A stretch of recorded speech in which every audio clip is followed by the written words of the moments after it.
Good night. How are you, my brother? Yeah, good. How are you? I'm doing fantastic, brother. Okay, you mentioned in the comments section, I got this just off the top of my mind, that Donald Trump is not good for Australia. So what kind of turbulence are you feeling out there with the Trump bump? Okay, so that was basically in response to recent analysis came out like this week where they forecast that Trump's trade war with China, with the newly announced things, the things that he's proposing next, they basically worked out would cause $36 billion, in a best case scenario, $36 billion wipeout of the Australian market, basically. So if America loses, we lose. If China loses, we lose. And they seem to be playing a zero-sum game. So best case scenario, we lose. Is there a lot of derivative markets between Australia and the United States, or is it all like actual real exports and imports that come in, or is it all derivative crap? No, it's a lot of imports and exports. Okay. But also we like our banks, a lot of their funding is from overseas markets as well. So it's a combination of things. So where does the Royal Bank of Australia get its money to lend out? The Reserve Bank? Yes. As in our version of the Fed. We print it. Okay, so it's just like Canada and the United States. When they need money, they just print it out of thin air. Exactly, except that recently, kind of since the 2007 thing, a lot of our funding for the banks has come from the money markets. Oh, that's right. Because there's just, I don't know, there just isn't enough money here in Australia. And so even though the Reserve Bank left interest rates as they were in the meeting last week, just before that, Westpac raised its rates 14 basis points, and then two of the other four major banks, because we only have four. Yep. We've got other smaller ones, but the four control 80% of the market. Right. And three out of those four raised their interest rates by around 15 basis points in the last week or so, out of cycle. And it was simply because their funding costs have been slashed. Well, it's kind of ironic you say that, because a week before I had another gentleman on the show. I don't know, if you remember Fred Hamilton? Yeah, I caught some of that. Yeah, and he told me that rates won't go up. They're not going to be raising rates, and not even 3 days after I spoke to him, they raised rates. It's not much. It's what, 30 to 70? No, he was right. Mm-hmm. Because he was talking about the Reserve Bank rates, the government rates. So they haven't changed, and they're not going to go up. It's the banks raising them independently of what the government's doing. Well, yeah, because, obviously, if the Reserve raises it, the banks are going to have to follow suit. But if the banks raise it, that's them covering their nut. Yes. Yeah. So, but it also puts the Reserve Bank in a terrible position, because they're kind of stuck between a rock and a hard place. Because if the banks are raising the rates independently, then they're kind of doing the Reserve Bank's job for them, but the Reserve Bank is trying... Yeah, anyway. But it is going to be even worse for Australia, because if the Reserve Bank doesn't raise its rates, it makes us far less attractive as an investment destination than, say, US, for example.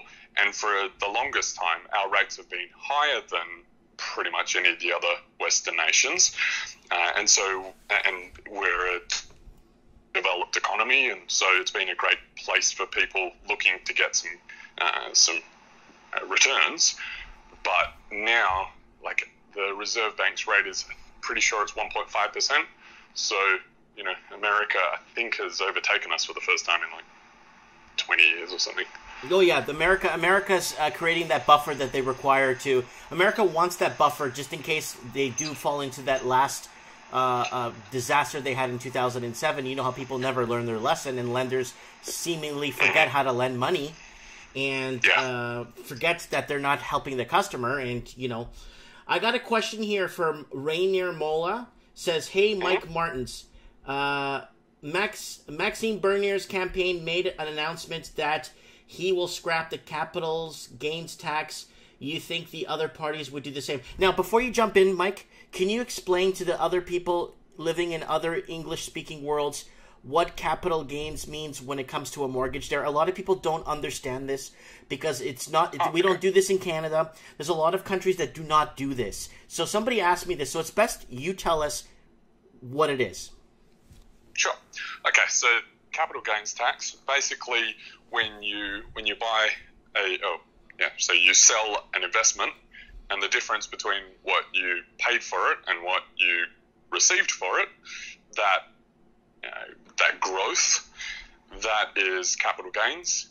And in Australia at the moment, you get a 50% discount on, so you only have to count half of that as your income for that year for the purpose of income tax. Right. You only have to count half of that if you've held that property for more than 12 months. And then there's all these other rules where if you've lived in it, like if it's been your home, then you don't pay capital gains tax on it at all. So, my parents, as we spoke in another one, they bought their house for $120,000. If they were to sell it now for the $1 million plus that is the going rate for their area, because it's their family home, they wouldn't pay any, it wouldn't count towards their income, so they wouldn't pay any tax on that growth. Okay. But if it was an investment property that they bought for $100,000 and sold for $800,000, then their income for that year would be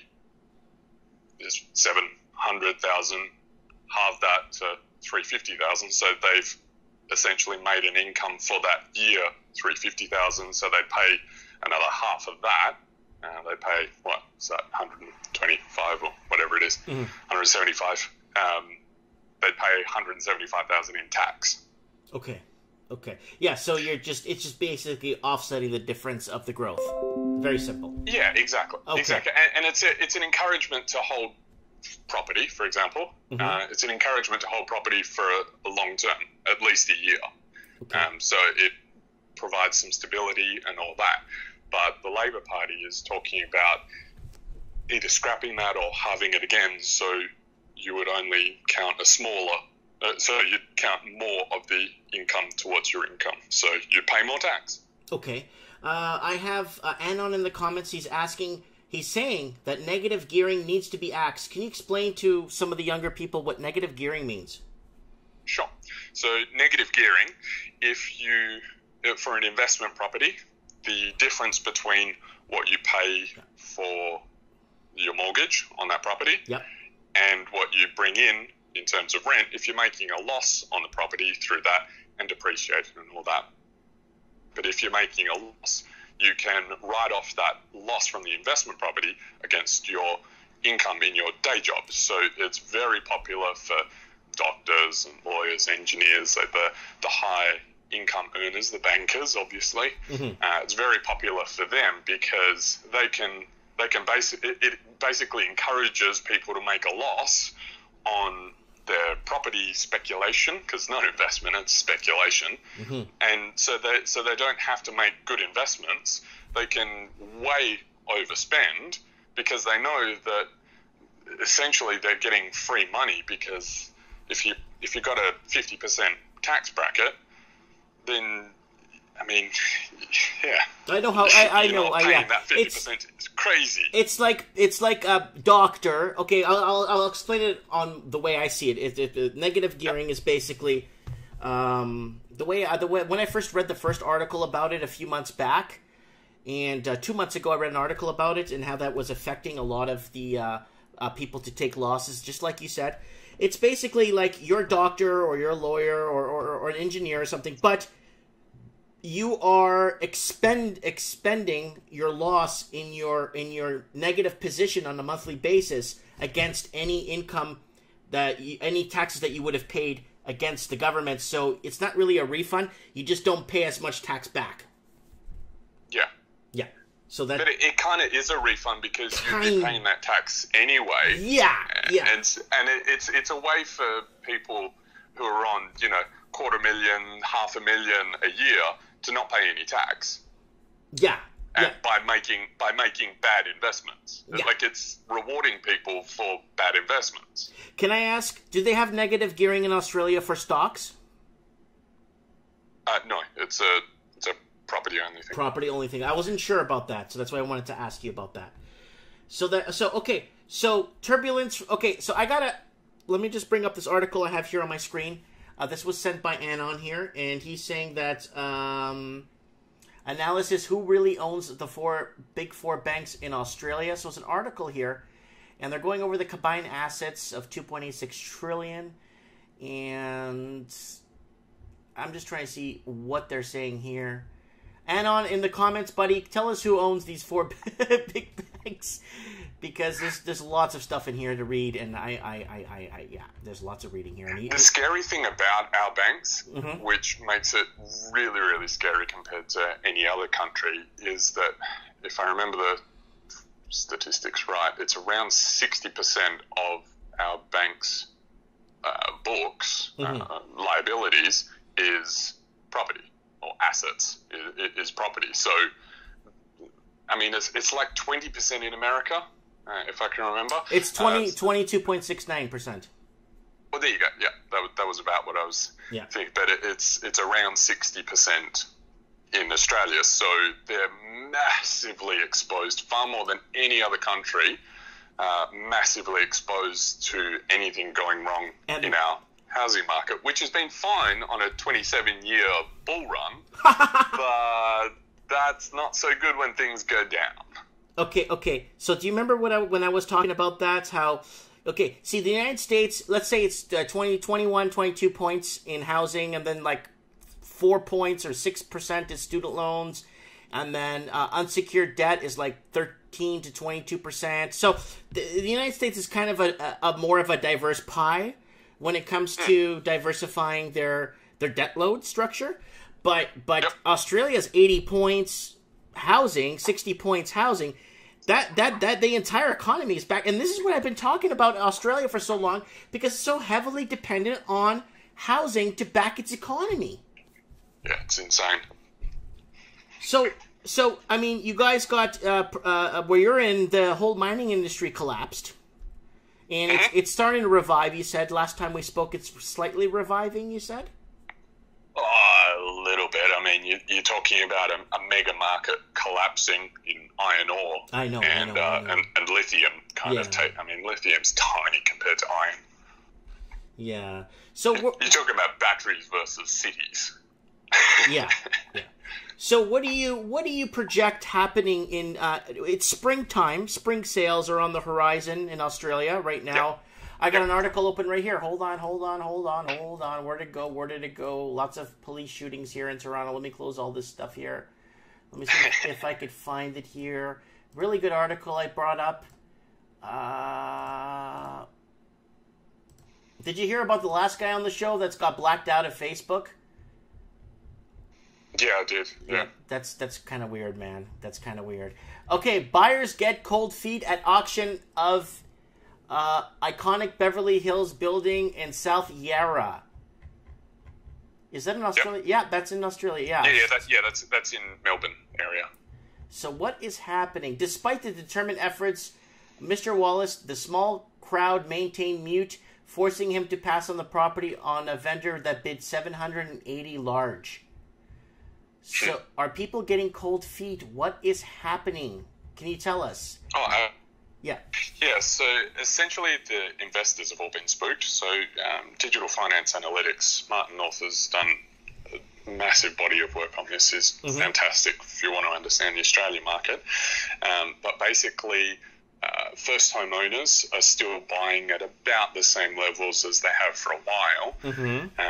But because the investors have all gone, nah, can't make this work. It's too expensive, and we're not getting finance. They've kind of fallen out of the market, and so it's so everyone's kind of getting cold feet. Property keeps going lower and lower, and so it kind of turns into a vicious cycle. Goes down, and people see it going down further and go, we'll just wait for a bit. and then they keep waiting, and property prices keep going down. Problem is, though, that I'm seeing on the ground is that there's no real price discovery. And to give you an example of that, just like a couple of streets over, maybe 2 streets over, there's 2 houses for sale. They are 3 doors apart. One of them's half the size, and the asking price is $70,000 more. They're about the same age of houses. Like, everything is the same except the land size is half in the more expensive one. So one's asking 630 large, and the other's asking 7. And it's like, you don't even, did you even look at what's happening in the market? So how do they pull comparables there? Is there a site you guys use to pull comparables so you know what's selling in your area? Yeah, I just think that one of the real estate agents didn't do their homework, or the seller was unrealistic. But I've noticed also there's a lot of instead of it being this is the price or this is the asking price, there's been a lot more expressions of interest and anything over such and such a price. Whereas for the longest time it was like, well, this is what we want. Come and talk to us. But now they're like, I don't know what it's worth. What do you want to pay? Oh, they're pulling I don't know what it's worth game. What are you willing to pay? Oh, no, that's the game. That's the fear of not selling at the right time. Ooh. That's the one. And I've noticed just in the last couple of months, it's gone from, you hardly ever see that in this particular area of essentially inner Perth. And yeah, now maybe 30 to 40% of the new places listed are all, I don't know, what do you want to pay? Wow.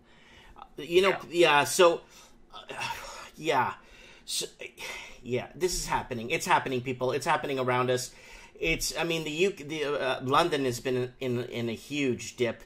Toronto apparently is getting kind of a price resurgence in Toronto, from what people are telling me in the comment section. Vancouver's still dropping. Parts of California is dropping like a rock. And then there's other parts that are feeling the pinch, like in Nevada and New Mexico, Arizona area, where they're getting an influx of people from California. And that's what's happening, like intermigration. So because you're in Perth, you're so far away from all the other major cities that you don't see a lot of movement coming from the East Coast, eh? That's correct, yeah. People tend to stay in that narrow band, which is fine. Yeah. We like it that way. we like the isolation. I wanted to ask, so springtime, what's going to happen? Spring sales, are they going to bounce? Are they going to bounce back? Spring just kicked off this week in Australia? No way. Here in Australia, spring tends to be bad for property prices. Okay. Because people's buyers' sentiment kind of stays about the same, takes a while to catch up, but a whole lot of inventory comes onto the market. So I'm expecting that the third quarter, as in this coming quarter, I'm expecting that to be quite bad for property prices across all the majors. Wow. But one thing I want to bring up is that there's so it's gone from refinances have gone from rejections have gone from around 3% for the last couple of years. Yep. And refinance rejections 26 is 26 40. I thought it was 26%. I read it the other. Oh my god, it's at 40-point rejection. 40% refinance rejections. That is huge. People are gonna. This is tough, people. When you cannot refinance your mortgage or negotiate a better rate or lock in on a better rate, and you're getting turned down. But what's happening? A lot of people want to use their LTV, their loan to value that they have, or any equity left, to pay out any outstanding debts to consolidate. Right. So a lot of those are getting turned down. But oh my god, the banks are losing faith in the market. Yep. No confidence. No confidence in the market right now. Wow. Yeah, so when I saw that, I was like, yep, it's on. 40% Okay. refinance rejections, and Martin North reckons the majority of those, because he does all the deep Analytical he does all stuff, kinds right? of analytical stuff, but like Yeah. actual surveys of people in all postcodes all across Australia and all that. And he says that the majority of those rejections are from people who are already in mortgage stress. So it's not like they're refinancing to go on a holiday. They're refinancing because they're stuck and struggling to pay. So 40% refinance rejections, Well, I got something from... up from 3.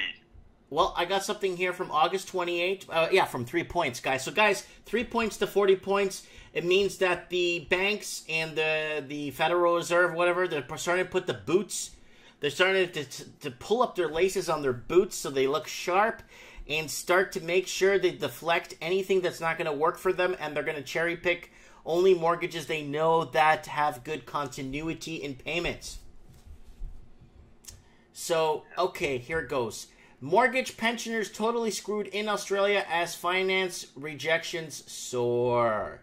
Australia's flooded. The too good to be true refinance offer up, rejections up 349% since April, 1,426% from December. Looking to refinance your Australian property and you wish you didn't buy?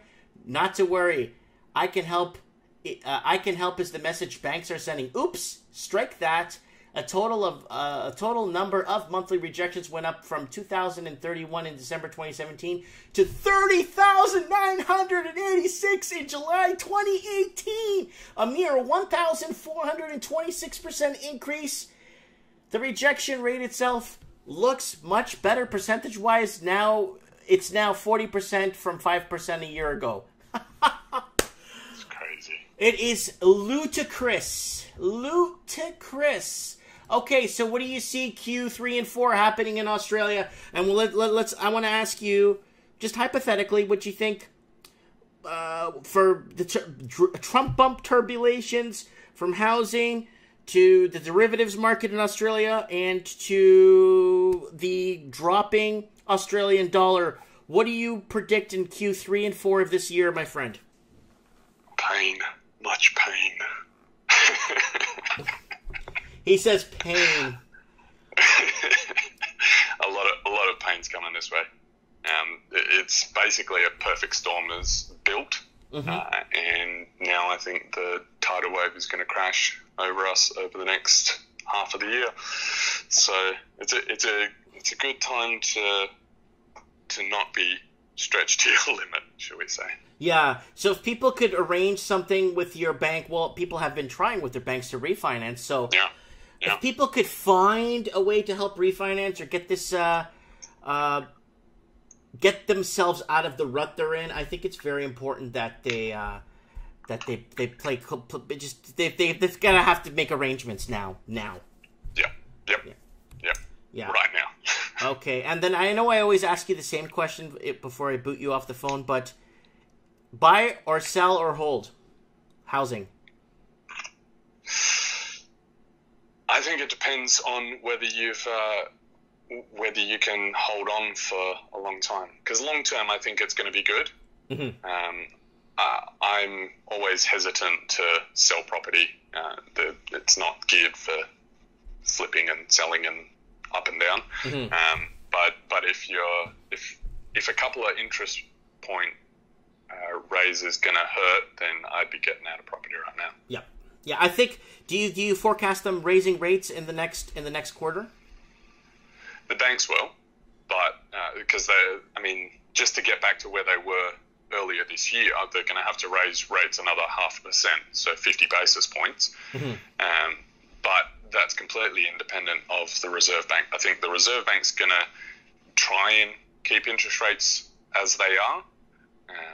50 basis points, you're looking anywhere from 90 to $160 a month on your mortgage increase. The average mortgage in Australia is $400,000. No. I'm talking an average a half a percentage point. I'm talking about you're looking anywhere from an extra $80 to $140 a month on your mortgage payment. That's what I meant, like that. Yeah. Woo! Because right now with this increase that just happened, it's anywhere from $30 to $70 a month. Yeah, that's about right. Yeah.